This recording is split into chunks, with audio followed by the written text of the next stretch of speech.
Hi, welcome to One Word a Day. I'm Sophia, pilot into the universe of Chinese. Let's continue exploring Chinese expressions about latest technology, the 21st century inventions, a lot of them, how Chinese as an ancient language respond to that and come up with their expressions to match with the contemporary inventions.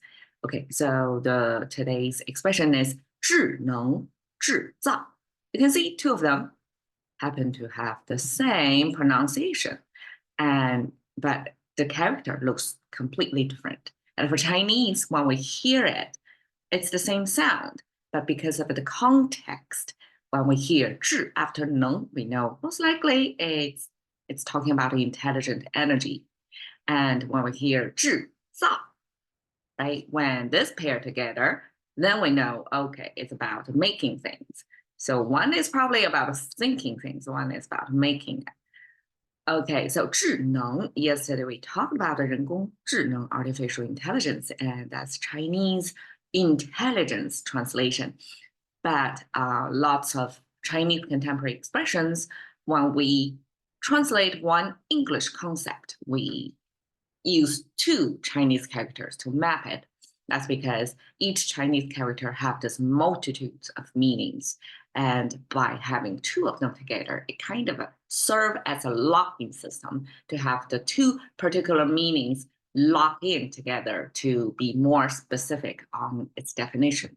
So 智 and 能 pair together means intelligence, but Chinese add this 能 energy after 智 to make it obvious, to almost like spell out the Chinese understanding of what intelligence consists of. Not only you have the program, sort of like an algorithm, right, into this lingo of intelligence about how to think about things, but you have the energy to run this program so that you actually have computing power to come up with results. So that's Chinese 智能. Okay, now 智 you can see it's three segments, but the middle segment is made of two things. The left segment is a visual representation of arrow shooting out of a bow. So it's almost like a zoom in view of the structure of on the bow shooting. If you've ever done archery, this is where the arrow sits, and that's a close-up view on that. And of course, this pointy thing is the arrow. So we have arrow shooting that represent speed. Why? Because in ancient times, before the invention of guns or airplanes, like the sense of speed, the maximum speed representation or technology back then is arrow flying through air. That's the fastest we ever got in ancient societies' technology. That's the ceiling of speed back then. Okay, so that represents speed. And then we have the mouse symbol that represents speaking. And actually the right side is something related to speaking as well. This horizontal line is the blocker of the air. And this is the path of air coming out of your lung. You're trying to, be heard. And then the top line is, you can view that as the skyline. So Chinese characters sometimes keep, even in its character making, keep this almost cosmic view of the world contained in this character. We have the skyline. So that almost like represent the environment or the universe, the visible universe to us, to ancient people back then. So that's like under the sky, under the limit, under the known world, visible known world, and then you speaking, right? It puts individuals under this big map of you, position yourself against the universe, something like that. So this is about the speaking. And this mouse symbol, kind of like a smiley face mouse symbol, is also about speaking. And the bottom here is about illuminating, or okay, this came from the sphere. Have a sphere horizontal line in the sphere represent energy from it. That's a representation of the sun. And when I have a ray poking out of it, that means the sun ray coming out of it. And the sun ray, just like in English, we say shed light on something or illuminate something or brilliance, right? A lot of the English expressions when we talk about a good idea or when you have a good understanding of something that's related with light, like we have been used to be in the dark, now we see it in the light. So this light or sun ray represented symbol have a similar effect. Like you understand something, you see something clearly as if it's under the daylight. Okay, so now we have speed and this kind of clarity or understanding, and then two of them are related to speaking. It's about you can vocalizing that you can speak about something, and that's a representation of your understanding something. And actually, this speed symbol, this arrow shooting speed symbol paired with mouse, that's Chinese character. 知 means you know something. If you can speak about something with speed, like without hesitant, that you can talk about something eloquently, that's a sign that you know about the subject. Okay, so this knowledge plus this understanding under the sun, right? Together, it's about intelligence or Chinese indicators of intelligence. 能, okay, 能. The bottom, okay, you can see roughly it's 5 parts made up this frame. It's quite complicated, right? The top, even as contemporary people, we can see what that is. It's a net, right? It's this arch represents a space, and then within it, recurring patterns of crosses. And Chinese just use 2 enough to show you the pattern. We don't need to make more. And the net above the whole 4 parts, it's set to represent bear, the most muscular animal, may not be the most powerful, not the king of the animal kingdom, not the top of the food chain, but definitely it represents this muscle power. That to the extent that it represents is bicep. Okay, so here is a Chinese meat symbol, but it kind of positions as the bicep of the bear. And then this is the head of the bear. And then these 4 are 4 legs of the bear. So together, this most muscular animal under the net means harnessed muscle power. And to ancient understanding, harness the muscle power represent the energy, because the energy that you can harness, energy that you can use, would be considered as the energy useful to you. Otherwise, say a wildfire, that's a lot of energy, but we cannot harness that. So in this sense, this application, this controllable energy, this concept of building into the energy is not just energy in nature, it's energy that can be controlled by man. Okay, so together, intelligent energy is a Chinese translation of intelligence in English. Okay, 制造. You may hear 中国制造 before. That means made in China. And 制造 is this made character. And again, this is a 2 Chinese character pair to translate a particular meaning in English. 制 and 造 are 2 characters that, in the past, they may not even be used together. It's somebody in the transition of this ancient culture in response to the Western ideas come up with these pairings. These are probably not from the ancient text. We were not using words like that. So this pairing, again, is a response to the contemporary technology. Okay, 制 made of the tree symbol. This means the future of the tree.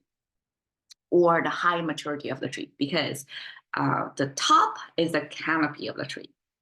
And the regular tree only have one. That's enough to show the canopy. Now it has 2 layers. That means the tree is really mature. It has so much leaves or branches growing on the canopy that it looks like a heavily layered tree. And the bottom is the root of the tree, connected by the trunk. So together, it means the future of the tree just by itself. But somehow this character is related to maturity of tree. If you add a mouse symbol that looks like this next to it, that means the taste. So, okay, maturity of the tree paired with the mouse symbol, because mouse not only represents speaking, it also represents eating, right? So eating paired with future tree somehow means taste. So I'm guessing ancient times people have to, before they determine which are edible from non-edibles, they have to taste. They have to try it out, right? So there's a trial of eating before mass consumption. You have to nibble a little bit before you know the effect, if it's toxic or not, right? So this maturity of the tree, probably that's where people pick food from. But in any case, if it added the mouth, that means the taste. Now the right side means the knife. This is the handle of the knife, and this is the cutting edge of the knife, and this is the back of the knife. So ancient times, they use a lot of knife symbols because it's probably one of the most often or everyday used tool sets. Everybody have that in their kitchen, and this knife means cutting, right? So cutting of a mature tree.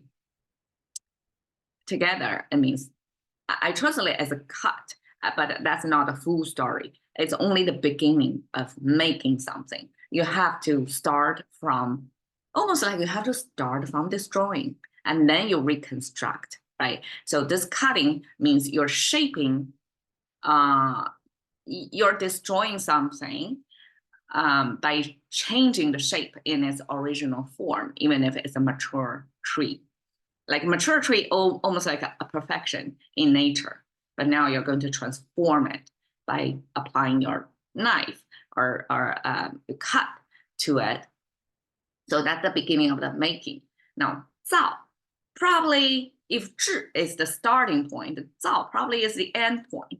And end point, this is a character that was transferred meaning to mean build, because in it, it doesn't really have anything related to building, because it has a food symbol. Like when we make things, it's manual work, it's make by hand, right? You cannot really make something with your feet, can you?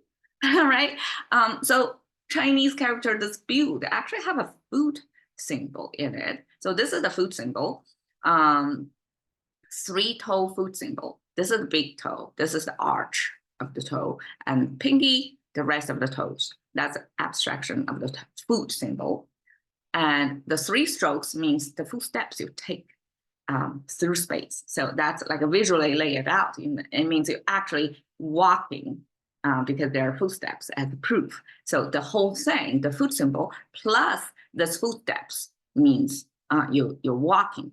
So this is something related to walk, to transition in space, but it eventually means build. Okay, the right side means telling or announcing or reporting. Probably reporting is more appropriate. So you see the mouse symbol again, same as here, same structure, just a little bit rendering different, right? And the top is the said to be the ox sign. So ox, Chinese express ox as, okay, this cross sign, starting from cross sign, just a simple coordinate to mean the vertical, horizontal spatial sense of the body of the ox. Then we add a feature of the ox, which is its horns. So we add something like that, and that makes our ox as simple as that. It's almost like a caveman drawing, right? And it's a frontal view of the ox because the horns is most visible from the front, right? And that's the kind of a telling sign of it's an ox. So ox plus the mouth symbol means the ox was trying to say something to the, I guess if it's a cow, right, to the cowboy. So it's a relationship between the cow and the cowboy. The cow was trying to tell something to the cowboy. So I guess in their relationship, there's such a whole, in a Western society, young boys, when they started out making their pocket money, they start out by delivery newspapers. Used to be, right? Nowadays, we don't have newspapers anymore. But in ancient China, the young boys' early occupation would be cowboy, which are just watch over the cows to let them graze to them with free range feeding, but make sure it can return to the owner of the cow. So this cowboy is different from the Western understanding of cowboy, which are grown men. We call them cowboys. But in China, this cowboy, 放牛娃, are really boys. It's their first occupation. So this cow's trying to tell the cowboy something, telling. This mouse symbol represents human mouse. So it's this a human mouse represent, there are cowboy involved.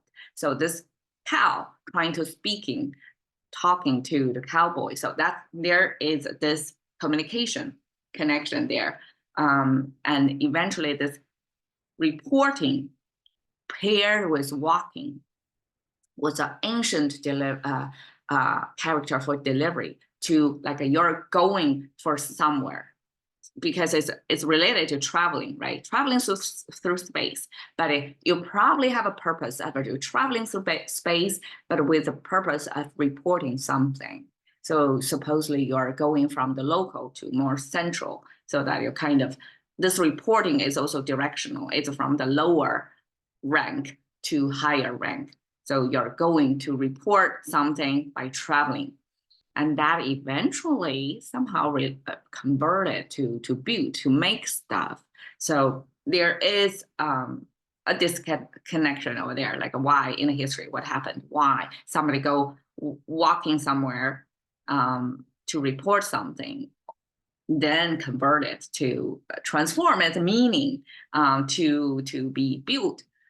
But in any case, this is the beginning, this is the end, two ends of the building, making stuff. And when we say make stuff, I mean, it's still a high level, how you make stuff, right? There are multiple steps involved. So Chinese just pare it down to cut and build. And I would argue this, traveling to tell something implies the application. And traveling probably is already something functional, and it serves the purpose of reporting. So therefore, it's kind of the end, the usage of this, or the application of this technology, or this things you make. Okay, so 智能制造 simply means smart manufacturing. Smart manufacturing. Okay, the first thing come to my mind in this 2024, okay, the smart manufacturing, of course, is the robotic factory and this gigafactory. Nothing surprised, but I found this picture about a gigafactory in Shanghai. We all know that Tesla had its factory in Shanghai, and that was quite a news back, I don't know, a few years ago, just a few years ago. And Elon Musk highly praised the efficiency of labor force over there to set up the factory in such a supersonic speed, and people working so hard. And I guess in a way that made in China, that this miracle of this labor intensive industry, the Chinese maturity in its manufacturing labor force was, I guess, recognized internationally. And but now smart manufacturing means such human labor-intensive era is kind of in a rear mirror. Not exactly, it's still happening. I mean, this is a capital-intensive investment, right? Somebody have to make the equipment that make the tools to make things, right? So there's double making behind it. So, but it probably represents the future, the trend, like, as our demographic curve line trending down, human labor is going down, going to be replaced by the bots. So 智能制造 definitely a future we are heading into. All right, Kai-Shin, to the currency of thinking. Back one day with Sophie. See you another day.